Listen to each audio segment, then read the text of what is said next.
thank you everybody for coming to this, especially over Zoom. Actually, no, sorry, over Hopin or whatever this is. It's been an astonishing 5-6 years. It is hard for me to believe that it was 6 years ago at this time.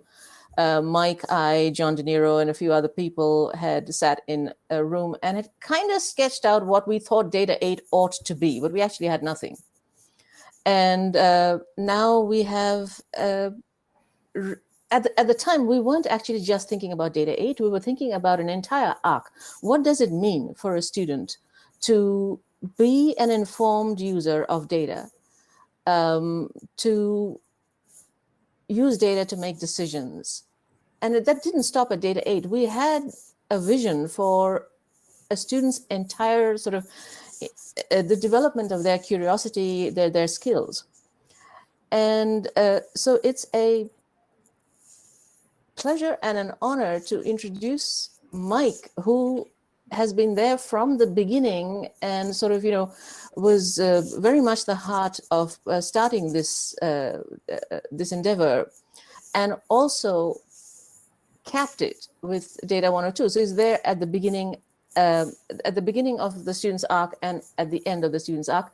I cannot name the number of awards he gets, and it's not my fault because he keeps getting them. Right, so in every single day, there's an email from the department saying, Mike Jordan is now such and such as well. So Mike, this, he will not tell you any of this himself, right?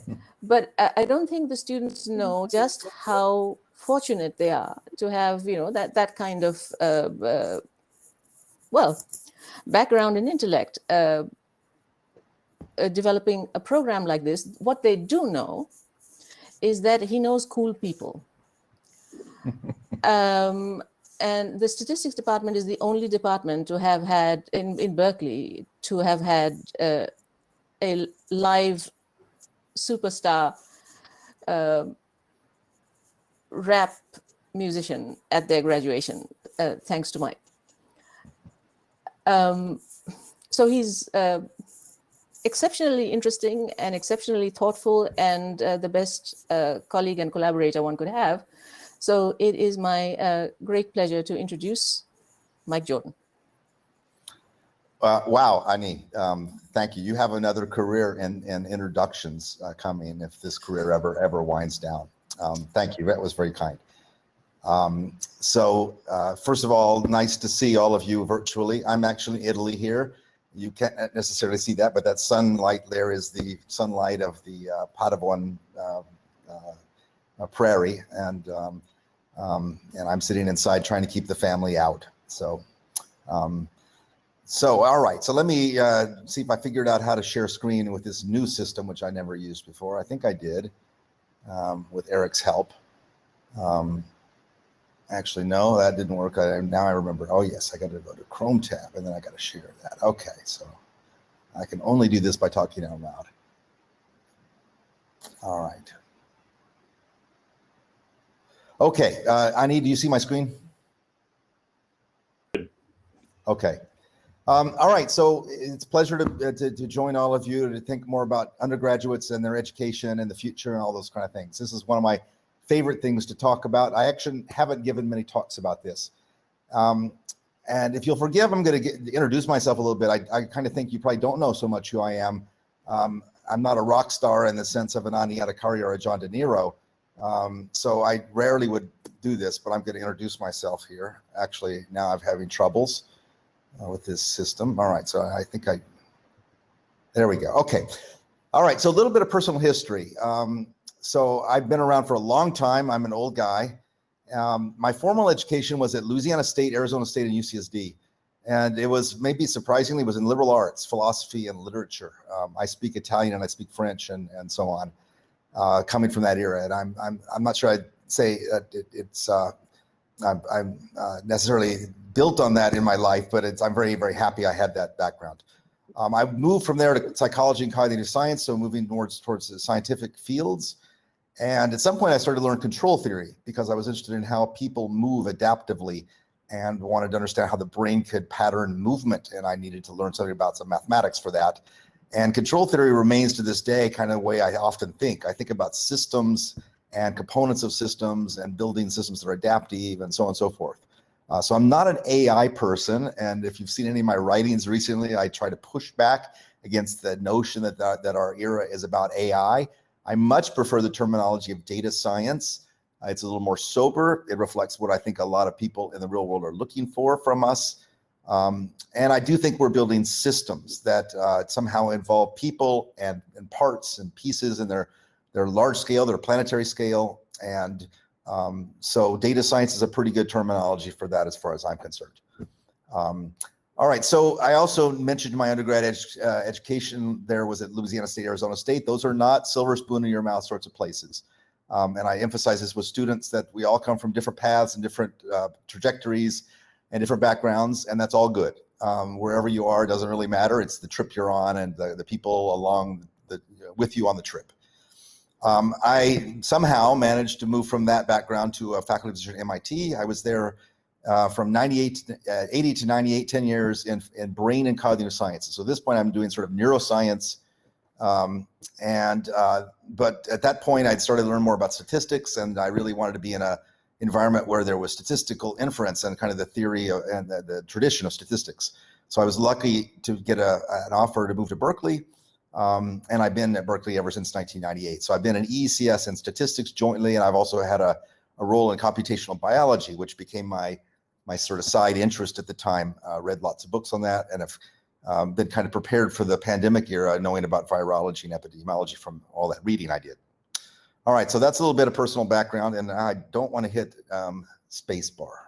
I need to hit an arrow to move. There we go. Okay.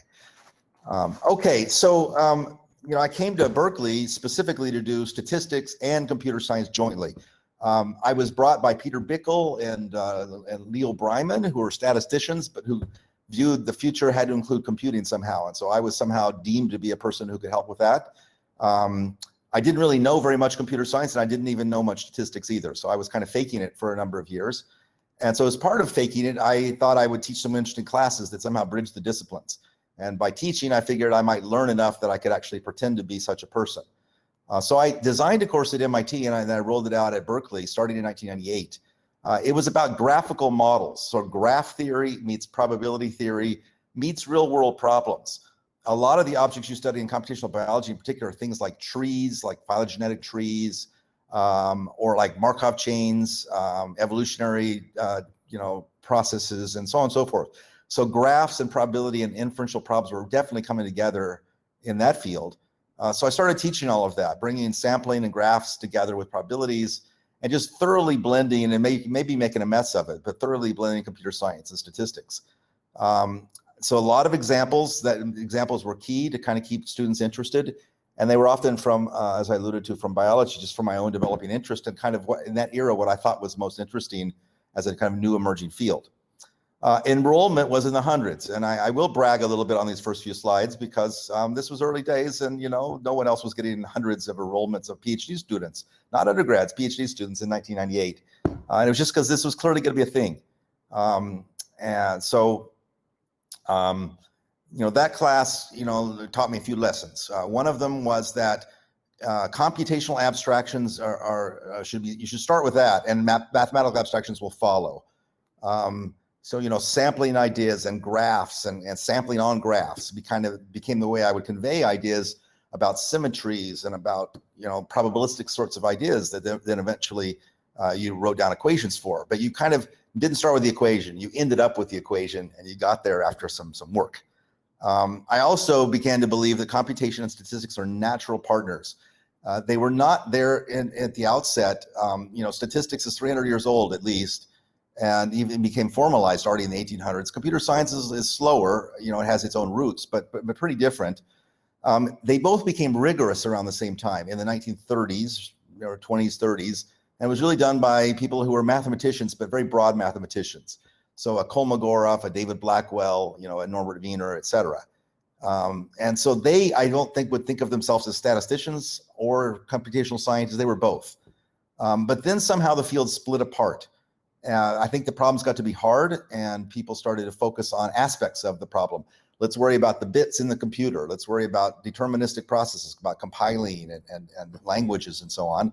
On the computer science side, the statistics side was, let's worry about linear models and inference of parameters and asymptotics and so on.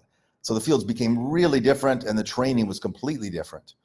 Okay, but I think it's kind of clear that there was something being missed. There was a partnership that was being missed here. The third thing I really learned is the students come with their own problems. So what you really should be doing in these classes is not teaching them a formalism, but really empowering the students to ask questions in their own way, but then empower them to think about the questions in new ways. Okay, so that was kind of my prehistory. So I'm teaching this graphical models class, and then in the meantime, in 1998, 2014, I needed to learn computer science and statistics, and because I didn't know very much about either field. So one way I started learning about it was I followed some of the undergraduate courses. I would snoop around and and learn what they were doing. And so in my case, it was Ani Adhikari and John De Niro, who were fabulous teachers in statistics and computer science. So it became clear that the undergraduate teaching in those two disciplines had become really very powerful. And Ani picks up on famous textbook that was being used at Berkeley at the time. And John picked up on a textbook that had come out of MIT, and they brought their own stamp of, to this kind of way of thinking. So in computer science, it was kind of about modularity and abstractions, and in the statistics world, it's about about sampling and making models and uncertainty and so on. Still, it felt to me there was an opportunity being missed, and one way to look at it was that if you look at the computer science curriculum, you would learn some beautiful language construct, you would learn how to make it real, you would try it out. And then the examples were often things like, Fibonacci series or do some game, so pretty far away from real world problems. And certainly something that a lot of students didn't kind of come prepared as a natural place to, exercise their skill set. And then in the statistics side, it was often, pretty formula oriented. There were, T statistics, and there was kind of waving of hands, about some distribution that this T statistic might have asymptotically and all that, something that undergrads could not ever understand. So it seemed like to me a very natural opportunity would be to teach the computing, but when you got to an example, have the example be something like, is some group of people representative of some population, or is there some drug work or not, or how much pollution is there in a particular region, or so on and so forth, things that students would naturally come caring about, that they could then turn into something proto-mathematical, and then the computer they could express it computationally. All right, so this seemed to me a natural opportunity. So I began to wonder if we could bring the lessons that I had learned, at least from the CS 280 Stat 241 to undergrads. This is circa 2014. So my first attempt at this was to design a senior level syllabus. It eventually became what I'm going to kind of focus on here in a minute, which is DS 102. But at some point I tried to roll this out with some friends. They said, that's all you're going to do there is take your graduate level course and kind of simplify it. It's not going to be a real challenge. It's not going to be necessarily even the right thing to do. So this somehow wasn't satisfying. And at some point, it felt like the right thing to do was to say, if this is really a powerful way to think and to teach, it should be that freshmen should be, exposed to this, and they should get it. All right. So at that point, I sort of sketched out a design of a class with these three ingredients in mind: computational thinking, inferential thinking, I'm going to allude to that a little bit more, and then implications. And implications for me had kind of come from the thinking about the biology problems, but now think more broadly, and so it should be both endogenous implications that you're teaching. Every example in the course should have an implication, or have a raison d'etre. It should have came from some real world problem.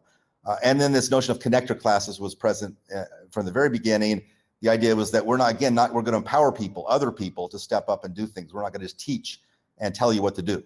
All right, so I recruited Ani and John. That's not even a fair way to say it. So I remember two conversations, one with Ani and one with John, about late 2014, and they were wonderful conversations. They were like 30 seconds of a conversation. I sort of said, hey, I'm thinking that this undergrad class, maybe in freshman level, that marries computing and statistics. And within 30 seconds, they both said, oh, of course, we should be doing that. And they'd already thought about it in their own ways. And partly I think it's because Ani had been taking John's class, and John had kind of gotten training in probability and statistics. So they were already kind of representative of the future. And they're so much fun to work with, so it was kind of fun to make a team. And we had a few other people join us, but I think the three of us were particularly passionate about this whole effort. And we did all volunteer basis. In the spring of 2015. We really, took some very vague ideas and turned it into an actual syllabus with actual plans. And then this took flight in 2015. And again, that underestimates, as Ani alluded to, by the end of the summer, there was a syllabus and there was kind of thoughts about things, but then Ani took the leadership of the actual teaching, and there was no class yet. So Ani would stay up very, very late writing class notes and getting ready to go for the next class. But anyway, it was an exciting time, and it's kind of stayed in the same shape syllabus-wise. I think conceptually, what we had sort of set out to do, we did. I want to note that there's been some real evolutions, since that time. And the implications, I think, for all of us was, hey, this should be broader than just computer science statistics. We had social science in mind, certainly, not just biology. And we had, ethical issues and the side of computing and statistics. It's not about just the machines or the math. It's all about design for humans and all. But it needed someone else or other people to come in and kind of really flesh out the implications for humanity, for human life, of algorithms and data and computing. And Catherine and her colleagues, Margarita particularly, but others have really been, done that amazingly well. And the curriculum now includes many contributions from them that we did not have in mind in the early days. And we're very happy to have, lucky to have, having joined our curriculum. Okay, let me just say though, that we did have in mind this notion of implications from the beginning, and it meant that the rest of campus needed to be involved. And so from the very beginning, this was a slide actually from 2014, in a meeting that I had participated in. The idea was going to do data science in a particular domain, whatever that meant, and so on and so forth. I'm often asked, I think Ani and John and me are all asked, in fact, we wrote this article when we were asked by people commenting on our article, how did you do this? How can you get campus to buy in? How do you get other deans and other chairs to let their faculty teach one-unit classes? And let me just say that is kind of part of the beauty of Berkeley, that people just stepped up, and a lot of it was on a volunteer basis. But also just a lot of people didn't want to be left behind. They felt that this was the thing their department should be involved in, and it started to pick up steam from there. So sometimes I kind of get a sense there's some naysaying you can't do this at other places, but I think you can. And especially if you go to the younger faculty, the 30-year-olds, they already know a lot of statistics and computing and have implications in mind, and they're kind of ready to join a team. And they often will do it on a volunteer basis. And there was the connections, some of the ones we already had by fall 2016. So many of you have seen a lot of these. Sustaining this and keeping this going, I understand is continuing to be an effort. It is really hard to have a whole university kind of on the same page. We eventually designed a college to sort of take over the role of federating and keeping there for this entire thing. And I also, in a longer conversation, would be happy to tell you why I believe that's the right thing for data science, is actually a college level entity. All right, so this talk, if it's not already clear, is a personal and highly opinionated vision of data science education. I'm not going to give this talk probably ever again, and so I just kind of said, what the heck, let's go a full bore, high opinionated. That said, it's reflective of many conversations at Berkeley and beyond with faculty, colleagues, and students. And then Ani, John, and I have written an article that appeared in the Harvard Data Science Review that lays out a more scholarly version of the vision that I'm trying to allude to in this talk. Let me say that graduate education is out of scope here. I really want to focus on undergrads. I think that's kind of pride and joy to be able to get undergrads enthused about a field that's nominally technical. But I think it's deeper than that. I think that data science, another way of thinking about it, it's kind of akin to liberal arts. It's a way of thinking. It's a way of bringing ideas together across not just every discipline, but many disciplines. And it's going to take time to curate and to make into something, just like liberal arts did. And also engineering. Engineering is a way that humans think about building systems in the world. And it took sort of some decades or centuries really for a notion of engineering to emerge. And engineering and liberal arts are often viewed as antagonistic in some sense. They may be in some ways, but I don't think they have to be or they shouldn't be. And data science in some ways has a foot in both of them. But it really is a distinct thing, data science. It's not just liberal arts and it's not just engineering. It really is a distinct thing, I think, at the level of those other major movements and in intellectual history. So anyway, my view, my humble opinion, I'm not often very humble, but I put an H there, is that graduate education is more classically disciplinary. You know, you pick a topic and you dive deep into that. Whereas data science is this broader thing that I think a lot of undergrads can profit from. My currently active passion, this is not just past history, I'm very interested in integrating economic thinking into the tapestry. So inferential thinking, computational thinking, and economic thinking, and then implications. And I think that's going to be kind of the richer place to be thinking about going forward as we design further classes and design and partner with further collections of people. Okay, so returning to 2014, just some additional context that was certainly present in all of our minds. First of all, for me, at least, the phrase data science, one could argue about where it came from and who used it first, and I don't really care, but it was prominent in industry and certainly in the tech industry and in government in that era, and still is to this day. And I think that in some sense, that's the right place to credit the term having arisen. It's not an academic phenomenon, really. And it was because they had data sets and they had human data and they were trying to make decisions. And they needed people who could do both computer and statistics. So they had to have a terminology for that in their job advertisements. And so they were using data science at the time. And so I think a lot of us said, okay, as academics, we need to be responsive and responsible to what that might mean and what it could mean. And so we started to, I think, use the term a little more than we might have otherwise. Another thing that I had in my mind, at least, was that I'd watched CS for all become kind of a movement, that computer science, should, it's a lingua franca, everyone should know it. It's like Latin. Let's teach it everywhere. And I don't think that's succeeded. It may come back or whatever, but I don't think it's succeeded.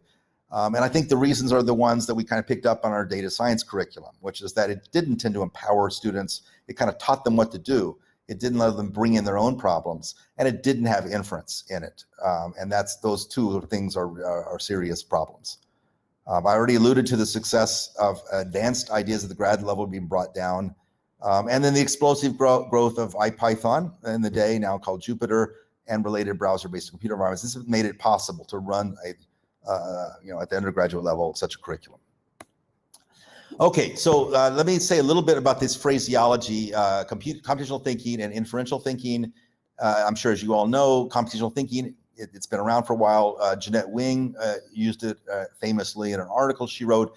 She was at the NSF at the time, and she was using this as a phrase to capture some breadth of scope of at the NSF for computer science. And that's all wonderful, but I tended to find when talking with computer science colleagues about data science, they say, well, yeah, this is part of computational thinking, right? It's this broader vision. And I don't think that's quite right. I never have. And I kind of want to try to dig into that a little bit here. If you just learn computational style thinking about programming and modularity abstraction, that's all great, but you're missing something. And I want a young data scientist to get that other something. And that other something really has to do with uncertainty and knowing what's out in the world that led to the data, not just knowing how to process the data. And so words like, pipelines and processing and all that, I think they're fine, but they're missing something. And to me, it's critical to have that something there. So I coined this term, inferential thinking, as something different and complementary, and using a notion of a vignette to kind of capture that it would have a little computation, a little inference, and some real world problem. Okay, so I'm going to do this. This is kind of almost like what the kind of things we would teach. And in fact, this material is taught in Data 102, which I'll talk about later. So this is a little vignette on privacy and data analysis. And so it's a whole thing of its own, but right, a lot of us, our data is being used by people for all kinds of prediction purposes. Sometimes we might like that, sometimes we might not. For example, using my genome, I might like it if it's a doctor working on medical problem for a disease that runs in my family, but I might not like it for other reasons and so on. So I'd like to have some amount of control over how my data gets used. I'd like to have that be a little more transparent. And so you can quantify, one way to quantify the loss of privacy I incur is via differential privacy. It's a beautiful part of computational science, really came from cryptography and database theory as a way to kind of, make databases less open for prying eyes. Now, the fuller problem, though, is we want to trade that against the value we obtain from the data analysis. And how to quantify those two things allows you to start to kind of understand relationships between inference and computation. All right, so here's a little picture that I'm going to try to use to convey what I mean by inferential thinking. All right, so here's a picture of, I had this coming out in a one at a time format here, but I'm using PDF, so that's all gone. But imagine that I do this, I reveal this slowly. So there's a database on the left, and let's think of like a classical database person. It's a database of banking, of a bank. And so inside your database is a lot of data. It's got its fields and its people, and it's it's where they live, some demographics maybe, and it's how much money they have in the bank, and other kind of financial details. So that's the database, all right? And so a database person would kind of design a schema, and they would talk about queries coming into that database. And then for a given query, out would come an output, which here I've called theta twiddle. That's kind of for reasons you'll see in a moment. All right, and now the privacy of database field studied the following idea. We don't want you to be able to just query anything about the database. Maybe it's a database of people who committed crimes, and we don't want to know that John De Niro is in that database. John would not like us to be able to assert that. All right, so we add noise to the database, and Q is a noisy operator. And so that privatizes the database. And now there's a field in computer science that proves that you can now put in a query to the privatized database. Out will come an answer theta hat, which is now different, but it's close to theta twiddle. And you can do that, provably under constraints on Q. You can show that theta hat and theta twiddle are close for all databases and for all queries. So it's a beautiful part of computer science that allows you to do this. Okay.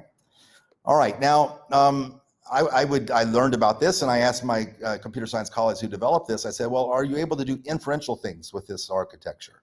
And they say, well, of course you can, because the query can be like, compute the median or compute the mean, or the query can be do a linear regression. Isn't that inferential? And I'd say, well, no, that's just descriptive statistics. You're just describing the data. You're not doing inference. And they'd say, what are you talking about? All right, so I said, okay, well, let's see if I can get them to understand. Oops, again, I did the wrong thing there. All right. Let's see if I can get them to understand with this picture. So here's the statistician's point of view on this. The statistician says, given a database, the first thought they have is on how to process the database in the pipeline. It's where did the data come from? So they say, well, there must have been some population behind the data of people that gave rise to the data. And there was a sampling pattern S that maybe randomly went from the population to the actual data, all right? And now the query comes into the database, but I could have asked the same query of the population. And what that really means is that I'm asking about somebody who was not in the data but could have been.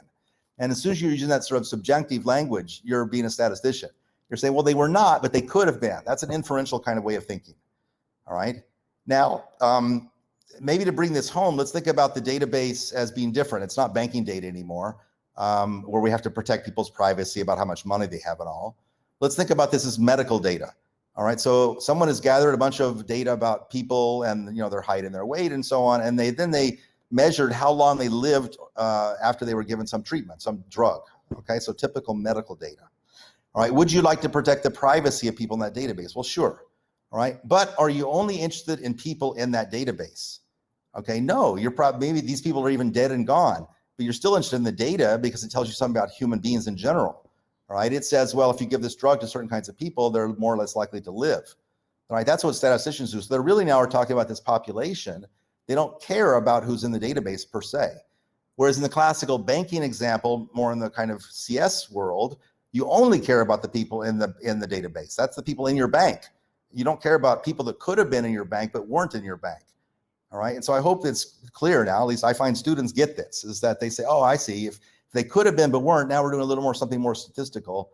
Whereas if we're sort of processing and organizing the current data set to query it, that's more computational. And the two together is really what we want. In fact, now we go to this, yeah, all right, I don't tend to learn this new system. I've spent a year with Zoom, that's enough. Here's the real problem, which is to put the two together. Okay, so now we have gathered some data in a database. The first thing we think about is where did that data come from? So we write down a population. We think about the sampling pattern that gave rise to the data from the population. Now we privatize the data with a operator Q so that we can ensure that people's data is being, they have some control over their privacy. All right, and now we ask that theta hat be close to theta under all sampling patterns, under all, populations and all Q operators, all right, for all queries. All right, does that theory exist? Well, not so much. So there's been hundreds of thousands of papers about the statistical side, this one, and hundreds of thousands of papers about, well, maybe tens of thousands of papers about the computational side. And there's probably been a dozen papers on the joint problem. But students all sort of get excited about this because they say, oh, the joint problem, that's the one I want to work on, because that's the really interesting, meaningful one. And so going forward, I think this is often the case. You put these two sides together and it becomes really interesting and meaningful. All right, so inferential problems are less familiar to computer scientists. They're about where the data came from and what you can say about future data or about people that weren't in the population. But the computational side here is less familiar to the statisticians, about how might you privatize and how do you do lookups to guarantee privacy and so on and so forth. Okay, so just to summarize, computational thinking, let's call that, what Jeanette or others would have called it. It's really a style of problem solving. It's abstraction, modularity, scalability, robustness, and so on. Stuff that you rarely see in a stat environment. Right? But what's missing here is that what we teach in our best statistics courses is how do you do inference? And then similarly, inferential thinking, it's more than just computation. It's a style of thinking about the data behind the data, or the process behind the data. It's being clear on the sampling pattern. It's understanding how to do causal inference. What could have happened, what didn't happen, therefore what caused something, and how to capture uncertainty. And so what's missing though in inferential thinking is what we teach in our computer science classes, the kind of notions of abstraction and modeling and sampling or scale that we need to achieve. So if you put the two together, we think that this is powerful. And then I think to our surprise, it was not just powerful, it was engaging to students. We were able to teach a little bit of Python, but do it in the context of a statistical problem. They would understand the statistical problem and they would see how to do it in Python, and they would have to do a little thinking and work to make all that happen. But then they felt empowered that they could actually then do a problem that allowed them to make an inference about the real world and affect policy or something. So I think we believe that this is what is often being asked for in the real world when you talk about data science or AI. It's being able to do this blend. Okay, so the last little bits of my talk here is I'm going to spend a little time on Data 102. So this is our senior level course. As Ani alluded to, we had this in mind from the beginning when we started designing Data 8. We had this in mind as well. It's again a blend with a strong outward-looking component.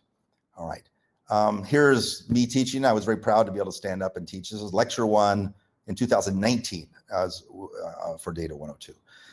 All right, here is roughly speaking the syllabus. All right, and I just want you to sort of scan over it for a minute.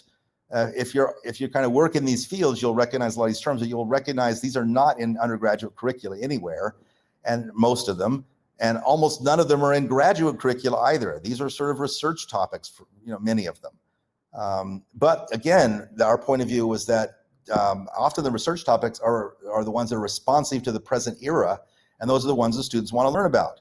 All right, so so we start off with false discovery rate control. This is very definitely not something in curricula, but it's very, very natural. And I want to spend a couple of minutes just showing you, especially for those who aren't so aware what it is. And so what I'm going to do in the last few minutes of the talk here is just give you some examples of slides from this course on 3 or 4 of the topics here to give you just a little more concrete sense of what a class like this looks like from the point of view of what you actually learn.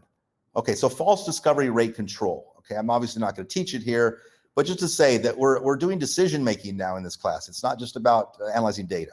And so we have a little 2x2 table. You have reality being a 0 or 1. Maybe the drug works or the drug does not work. And you have a decision that you decide the drug works or you decide that the drug does not work. All right, so we have a little 2x2 table with true negatives, false positives, and so on. These are terms that every human being should know about, and they should know, what they mean. And so this whole table helps to organize the thinking there. And now you should know something about what should be the goal of inference. It should be defined lots of numbers in the green region where the true negatives and true positives are, and not so many in the red regions. Okay. All right, but now how do you think about this in kind of, real data? How do you relate this to algorithms and data? All right, well, you start collecting lots of data points, and so they start to fill this little table. All right. And then you start to think about some rates of, errors or, what is something relative to something else. And so here's a classical thing called sensitivity, also known as the power. It's the fraction in the lower right corner relative to the sum of the counts in the lower row. Okay, this is something a classical statistician might want to maximize this sensitivity. Another quantity a statistician would be interested in is called the specificity. And so it's the N0, the upper left corner, again, that was in the green region relative to the first row. So these are saying, what if I condition on reality being a 0, 1, what kind of decisions do I expect to see? That's Neyman Pearson, that's classical statistics, and that's how things have been taught for like 100 years, all right, is taking those rates and trying to make sure they're under, 0.05 and so on and so forth. There's another way to think about this little 2x2 table, which is that you look at the columns. You say, well, condition on you having made a decision of 1, you've made a discovery. What's the fraction of your discoveries which are false discoveries? This is called the false discovery proportion. It's a new quantity. It's only about 20 years old. It's not 100 years old.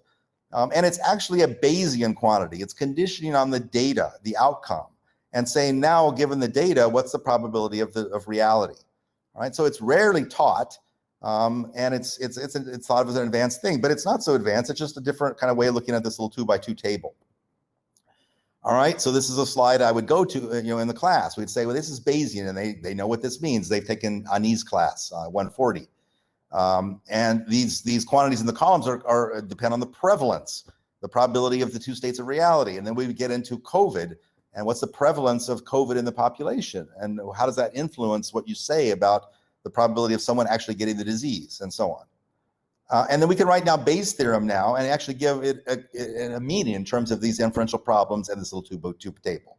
Okay, so this is a kind of an equation that you would work up to in like over 2 or 3 years, really, so that by the time they get to it, it really makes a lot of sense. You wouldn't start with this equation, you would end with this equation. All right, and here's an example of a little part of the lecture I would have given on, what if prevalence is different, 0.05 versus 0.08, how does that change things?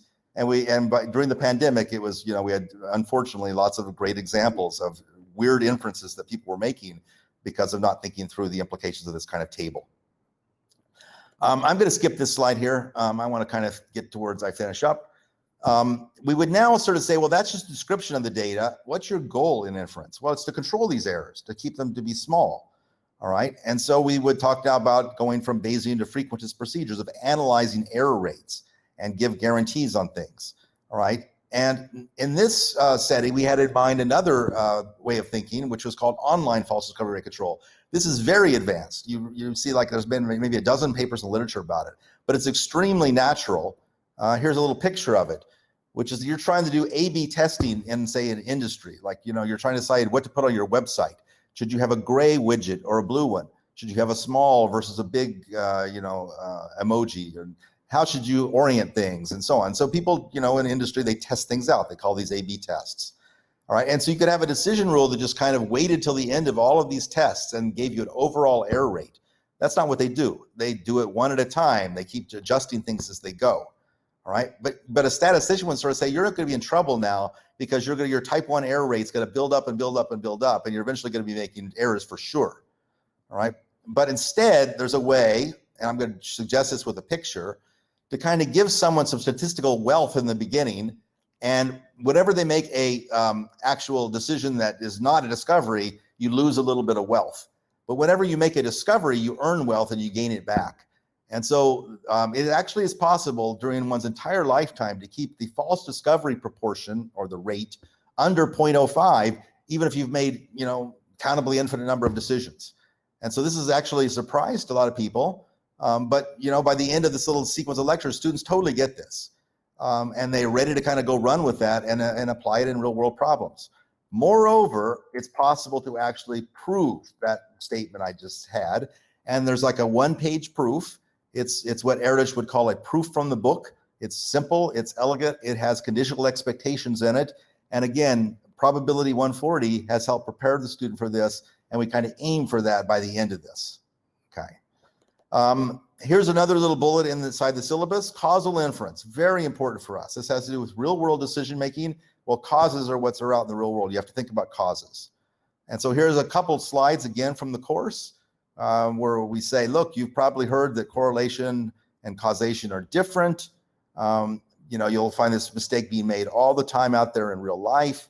And then we're going to tackle the problem of how do you actually infer causality, not just criticize people for not understanding this. All right. And so I give them an example of, say, here's one I just invented. Here's a mistaking correlation for cause example. So a Martian arrives on planet Earth. And after a year of study, they find a discovery of a correlation between the wearing of a coat and the common cold. People who wear a coat have higher probability of having a cold than people who don't wear a coat. The Martian therefore infers that the wearing of a coat causes the common cold. And from the Martian's point of view, it makes perfect sense. And I invented this just right before the lecture. I wanted to show students you could just sort of do this. It's so easy. And then I asked them to write down some examples, and they did, and they reported them back, and it's a pretty cool learning experience. All right, here's one of my favorite examples, just by the way. Wikipedia has a nice page on this, like it has a nice page on lots of things. Europeans in the Middle Ages believed that lice were beneficial to your health, since there would rarely be any lice on sick people. The reasoning was that people got sick because the lice left. This was what people actually believed. And the real reason is that the lice left because they're extremely sensitive to body temperature. And here's, you can find all kinds of beautiful little examples like this, where cancer incidence went up, and someone infers that caused there to be more cell phone users, and so on. All right, so lots of classes will go through examples like this, and they're obviously a lot of fun. They help thought leaders to emerge. But then we go through, how do you actually do causal inference? How do you set up experiments, but how do you also, from observational data, infer cause? All right, and then lastly, before I finish up, here's one of my favorite topics near the end. Near the end, you can see we're doing matching markets, we're doing bandits, we're doing game theory and Goodhart's law. These are topics from economics, from game theory, from economics. And the blend of that really is interesting and compelling for students. It helps them to think through the consequences of data analysis and people making decisions based on data and being incentivized in various ways. And I think this is really critical going forward, to blend in economics as well. And so here's the kind of example that we give. This is, I won't get into detail here, but this is Uber drivers who are trying to make the price of rides go up. So they all turn off their cell phones at a given moment, and they wait for 30 minutes. Then they turn their cell phones back on. The prices have gone up. And then when they turn the phone back on, they get that higher price. And so things like this happen all the time. You can think through your data analysis procedure as Uber did, but there's going to be strategic behavior. And this is kind of Goodhart's law sort of thing, that if you have a poverty index score, you measured in 1984, by 2013, most people are poor because they wanted to be poor. They get some advantages, so they manipulate the data so that they can appear to be more poor.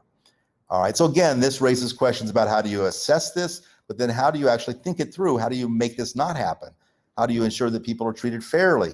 How do you ensure that things are measured correctly and fairly and incentivized, and so on and so forth? And so we actually get into thinking this through. We talk about the game theory behind this, and we talk about Goodhart's law. We talk about Stackelberg Games. So these are things, again, that you will probably not see in many undergraduate classes. You might see it, you will see it in economics curricula at the grad level, but we think that we can profitably bring that into a data science curriculum. All right, so I've finished. Hopefully that was fun, modestly interesting, certainly lots of opinions. Just to recall, the starting point for data science at Berkeley was this blending of computational thinking and inferential thinking. We brought together two departments, statistics and computer science, but really these were already outward thinking departments. Statisticians have long worked with others on campus. They put themselves on teams. Computer scientists, certainly at Berkeley, had very broad interest in other departments as well. So it's kind of natural to start to do this, but it's non-trivial to think about the real connections in ways that are compelling to students. Anyway, we did it with subsidy problems in mind. And then the amazing thing, of course, is the creativity of students. They brought their own subsidy problems to mind, and they became able to think things through on their own. Overall, I just want to emphasize, at least for me, the goal was definitely has never been to train students in skill sets and know how to kind of turn buttons or approve things alone. It's really to train thought leaders, people who can think through implications, people who can think through problems, issues before they arise, and help design better, effective data science systems in the real world. All right, so I'm finished, and I'll be happy to talk through any issues that people want to talk through or have questions about. And I will unshare if I could do that.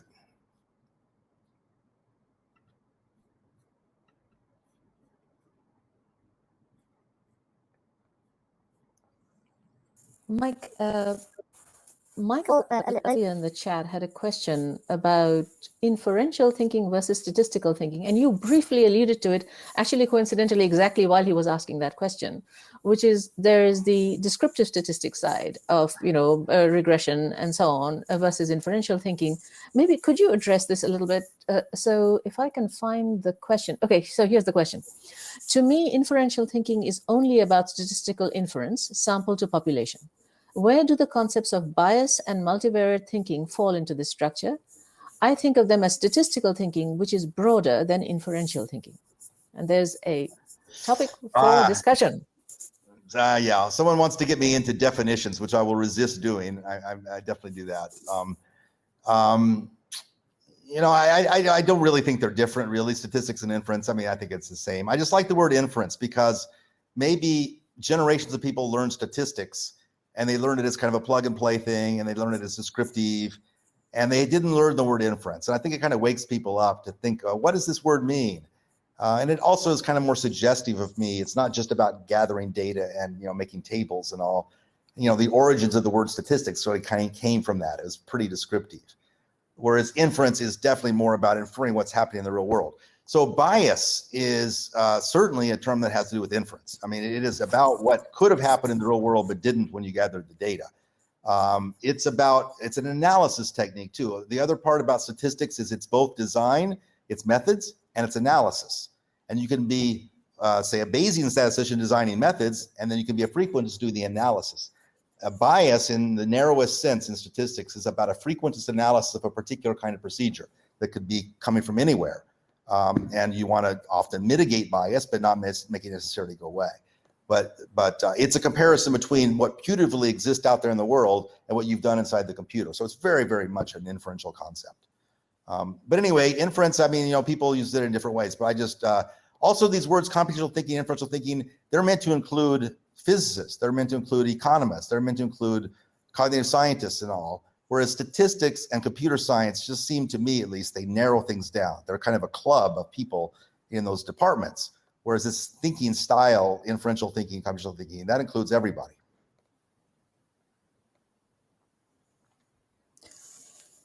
Thanks, Mike. There was another question about math, and given the time that we have, I would like to take that a little bit because everybody has noticed that there was data 8, which John De Niro talked about yesterday, and now here's Mike Jordan talking about data 102, and in the middle, there is computation and there is a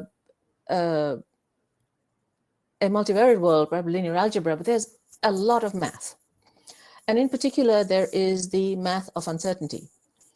And so one of the things that I had wanted to do for about 15 years is, I taught the traditional upper division probability course, which is a wonderful class. People have a lot of fun, but I noticed that I was teaching it in the way that I had been taught it, and possibly in the way the generation before mine had been taught it, which is on pencil and paper.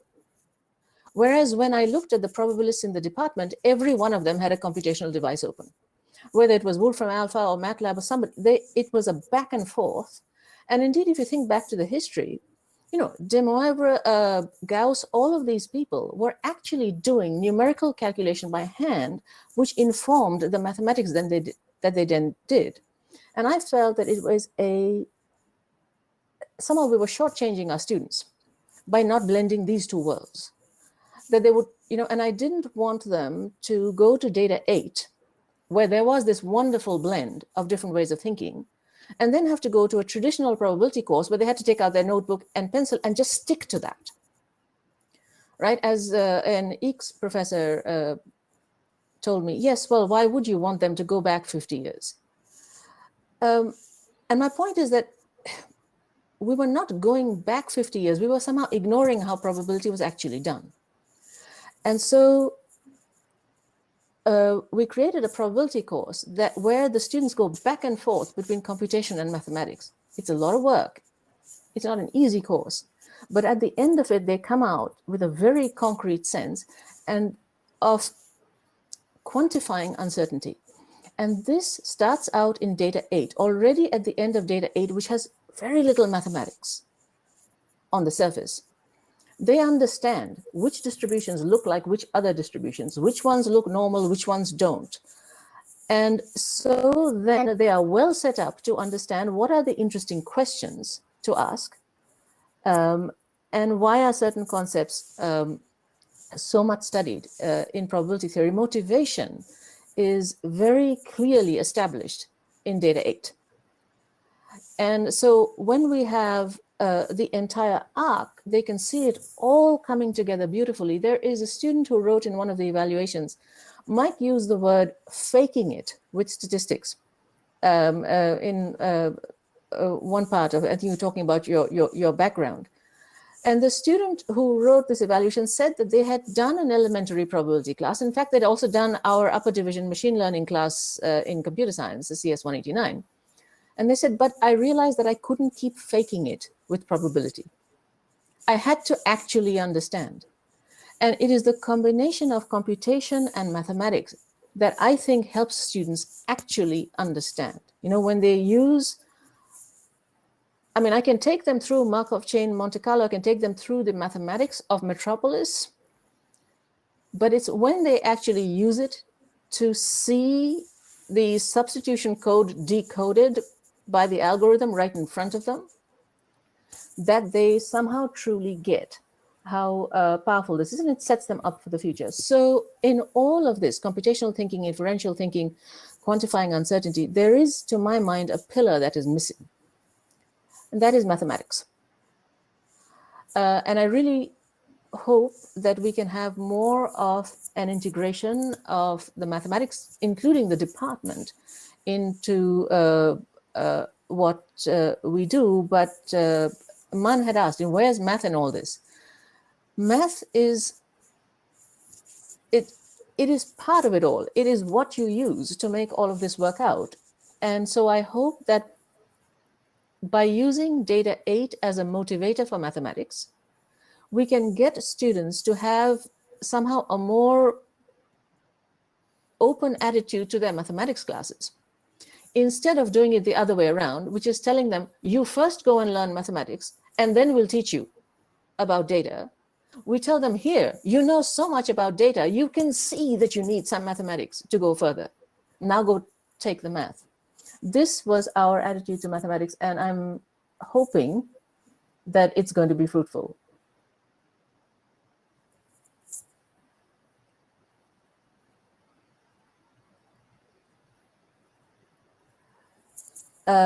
So Man says he's from a math department, teaches they're from math department, teach data science. I teach it from math perspective, that we are trying to approximate functions in the heart of data science. True, we are often trying to do approximations. I hope we're trying to do more than that as well. Mike, your perspective? Any closing words, your perspective? Yeah, no, I mean, this audience, I don't know who the audience exactly is, but you know, they may or may not agree that that we should be trying to get other communities involved. But I think that both you and I want to push this, that math needs to be more involved. But I think, as I alluded to, economics really, because you know, economics is about the thinking of humans interacting with the world, with each other, with scarcity, with abundance, and it's thinking about their utilities. It's thinking about all these issues, and rarely has it interacted very much with data. So you have econometrics, which is about kind of time series analysis and measuring the economy, really. Game theory assumes you know the preferences are a priori, and so David Blackwell, who was in our department, is kind of, you know, a go-to person for me. I think about what David did. Already in the 1950s, David Blackwell was thinking about, well, what if the agents had to learn? You know, how long would it take them to learn so they could still be good economic agents, interact well with each other? And somehow that perspective got lost. And economics departments are often, you know, very isolated off by themselves. Even I think probably more than math departments to this day. And so I don't know if there are any economists online, but if there are, it would be wonderful to somehow find a econ data science connection. Econ, you know, CS kind of exists, econ stat exists, but there's a broader role that the field could play. So social science, I think that's going to be critical to continue to have social science interacting with data science. But econ has got to be part of that mix, because those are where some of these ideas really become powerful and surprising.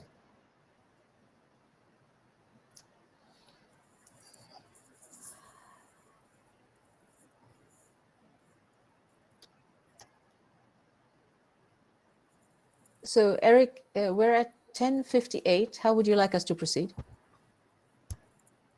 Well, I am just overjoyed with excitement, because I'm in my 4th semester of teaching the economics data science connector, and that I came to the keynote and Michael Jordan told me that my mission was fundamental to the cause. So Eric, would you mind putting in the chat window a pointer to what you're doing? Yeah. So that's sure, why you sound like you're in the vanguard here. Yeah, I'm not in the behavioral vanguard, but we want to go that way. And there is a super awesome, one of the labs does behavioral, where you sort of build